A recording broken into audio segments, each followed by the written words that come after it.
friends, this is Gunjan Ganeja. So now let's talk about metaphase. हमने last videos में late prophase तक पढ़ लिया था. न्यूक्लियर मेम्ब्रेन डिसअपियर हो गई थी. क्या यहाँ पे न्यूक्लियर मेम्ब्रेन नजर आ रही है? नहीं है, क्योंकि लेट प्रोफेज में वो डिसअपियर हो चुकी है. अब हम मेटाफेज को पढ़ते हैं. मेटाफेज पढ़ते ही दिमाग में आना चाहिए मेटाफेज प्लेट. जो भी बच्चे पहले से इस चैप्टर को पढ़ चुके हैं उनके दिमाग में सबसे पहले मेटाफेज प्लेट आएगी.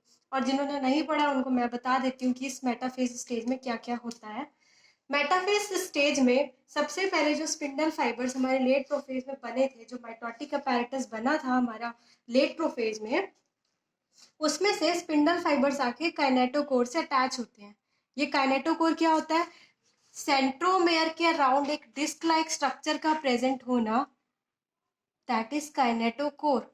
अब जो स्पिंडल फाइबर्स यहाँ सेंट्रियोल से निकल रहे हैं ये आके काइनेटोकोर पे अटैच होंगे. बेसिकली जब हम डायग्राम दिखाते हैं ओवरऑल तो उसमें हम काइनेटोकोर को नहीं शो कर सकते हैं, इसलिए मैंने अलग से दिखाया है कि काइनेटोकोर क्या होता है. तो काइनेटोकोर पे आकर स्पिंडल फाइबर्स अटैच होते हैं. स्पिंडल फाइबर्स माइक्रोट्यूब्यूल्स के बने होते हैं. और माइक्रोट्यूब्यूल्स क्या होता है?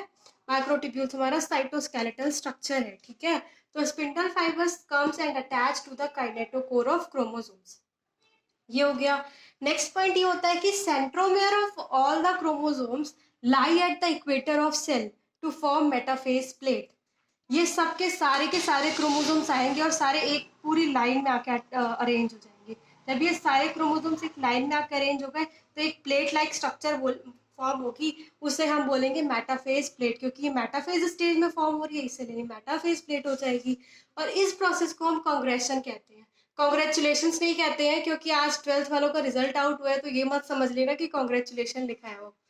वो कॉन्ग्रेचुलेशन नहीं है, वो कांग्रेशन है. कांग्रेशन मतलब मेटाफेज प्लेट का जो फॉर्म होना है दैट इज कांग्रेशन. ठीक है, उसके बाद देखते हैं कि डिसकंटिन्यूअस फाइबर्स और कंटिन्यूअस फाइबर्स क्या होते हैं.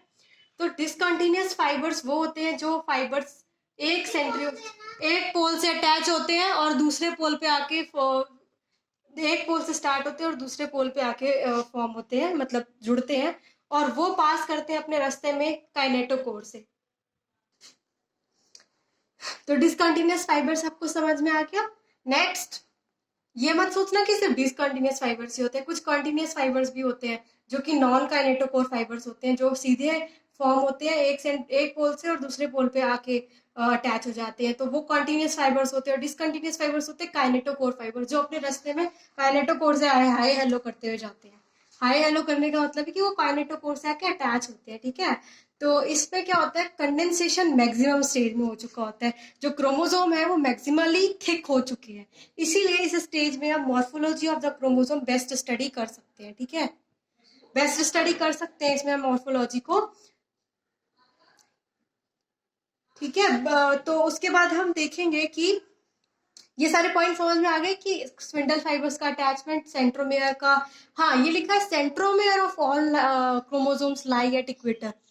तो यहाँ पे सेंट्रोमेयर क्यों लिखा है, मैंने क्रोमोसोम क्यों नहीं लिखा? वो इसलिए क्योंकि ये बात समझने की कि जो क्रोमोसोम्स है उसकी क्रोमेटिड्स तो थोड़ी सी ऊपर नीचे हो सकती हैं. हम ये देख सकते हैं कि कभी कभी जो सिस्टर क्रोमेटिड है वो एक पोल की तरफ ऐसे करके हो सकती हैं ये. ठीक है, लेकिन सेंट्रोमेयर हमेशा जो है एक लाइन में ही प्रेजेंट होंगे सबके. अगर इसका सेंट्रोमेयर यहाँ है तो इसी लाइन में दूसरा सेंट्रोमेयर होगा. ठीक है, ये बात समझ में आ गई. इसीलिए मैंने सेंट्रोमेयर मेंशन किया है, क्रोमोसोम नहीं मेंशन किया है. लेकिन इतना डिटेल में नहीं पूछा जाता है, सिर्फ इतना पूछा जाता है कि मेटाफेज प्लेट का फॉर्मेशन कैसे होता है, स्पिंडल फाइबर्स कहाँ पे अटैच होते हैं. ये क्वेश्चन आया हुआ है नीट 2016 में आया है, शायद कंफर्म नहीं है, लेकिन ये क्वेश्चन डेफिनेटली आया हुआ है कि spindle fibres attach to, options थे काइनेटोकोर, सेंट्रोमेयर, काइनेटोसोम और एक ऑप्शन और था. तो इसमें से सबसे पहले हमें काइनेटोकोर और सेंट्रोमेयर में कंफ्यूजन होता है, क्योंकि हम समझ नहीं पाते सेंट्रोमेयर मार्क करें काइनेटोकोर. अगर आपको काइनेटोकोर ऑप्शन में दिया है तो आप सेंट्रोमेयर मार्क नहीं करोगे. ठीक है, आपको काइनेटोकोर ही मार्क करना है. ठीक है, so this was all about metaphase. Now in next video we'll be talking about anaphase. Thank you friends.